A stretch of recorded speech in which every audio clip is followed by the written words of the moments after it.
para você que sente um desespero ao ver questões de matemática, eu quero dizer que você pode sim conseguir atingir 847 pontos em matemática no Enem.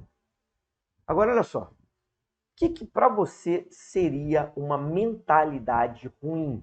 O que é uma mentalidade ruim? Deixa eu tentar falar um pouco a respeito disso. Talvez você tenha uma mentalidade ruim porque você deixa que as suas emoções, os seus sentimentos te levem para lugares aleatórios nos quais você não gostaria de estar. Por exemplo, de repente você sente um medo a respeito da prova ou a respeito da matemática que te trava. De repente, você não consegue estudar por conta desse medo.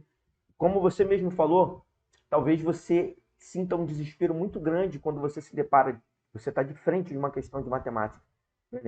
Então, mentalidade ruim é aquela uma construção tipo pessimista, né? Você achar que não vai conseguir, você achar que não tem condições de você chegar aos 847 pontos em matemática no Enem. Isso sim é uma mentalidade ruim, uma mentalidade que não te deixa avançar rumo aos 847 pontos em matemática.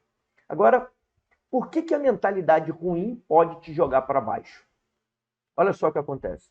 Se você pensa sistematicamente de uma maneira não muito boa, de uma maneira que o tempo todo você se questiona se é capaz ou não, o primeiro ponto é que a sua autoconfiança já deve estar lá embaixo. Então você tem que mudar essa sua mentalidade, porque isso fatalmente vai fazer com que você não atinja 847 pontos em matemática no Enem. Fazer essa pontuação em matemática depende de você estar dentro do jogo, depende sim da sua mentalidade, depende sim de você acreditar que você é possível. Senão, o que isso vai acarretar? Você vai começar a questionar o método, você vai começar a se questionar se vale a pena tudo aquilo que você está fazendo para atingir 847 pontos em matemática. Exatamente por isso que você tem que estar blindado, exatamente por isso que você tem que proteger a sua mentalidade.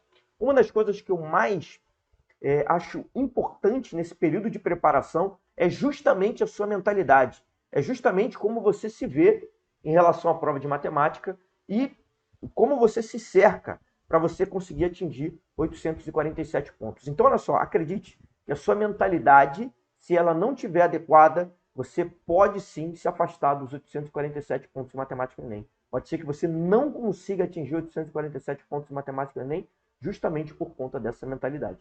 Agora, como que exatamente a sua mentalidade ela pode te atrapalhar em uma questão específica de matemática? Deixa eu te falar. É assim, ó.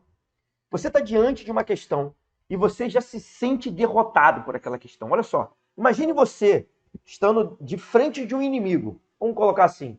Você está numa guerra e você tem um inimigo. Se você olha para aquele inimigo e você já se sente derrotado, você fatalmente vai perder a batalha. E para atingir os 847 pontos em matemática no Enem, isso também é essencial. Eu já ouvi histórias de lutadores que eles, sempre antes de uma luta, tem uma encarada, né? Então, um lutador é colocado de frente para o outro, eles se encaram. E eu já vi histórias, depoimentos de lutadores que dizem que ali eles vencem a batalha. Simplesmente porque eles, olhando no olho do adversário, eles veem que o adversário não está na mesma energia que eles estão, ele percebe, consegue perceber o medo no olhar do adversário. Então, da mesma forma você, quando você estiver diante de uma questão de matemática, você tem que ter uma mentalidade de que você é capaz. Você tem que ter uma mentalidade de que você vai conseguir superar aquela questão, de que você vai conseguir atingir 847 pontos em matemática no Enem. Repare que essa construção mental para você atingir 847 pontos em matemática no Enem é ponto a ponto, questão a questão. Então agora, quando você for estudar, mude essa mentalidade. Olhe para aquela questão e diga para você mesmo, eu vou conseguir resolver. E não o contrário. Porque você pode estar pensando assim, mais uma questão de matemática, mais um sofrimento. E isso não vai te levar para frente. Isso vai fazer com que você trave. Não é esse o ponto que você tem que pensar, tá? Agora, olha só.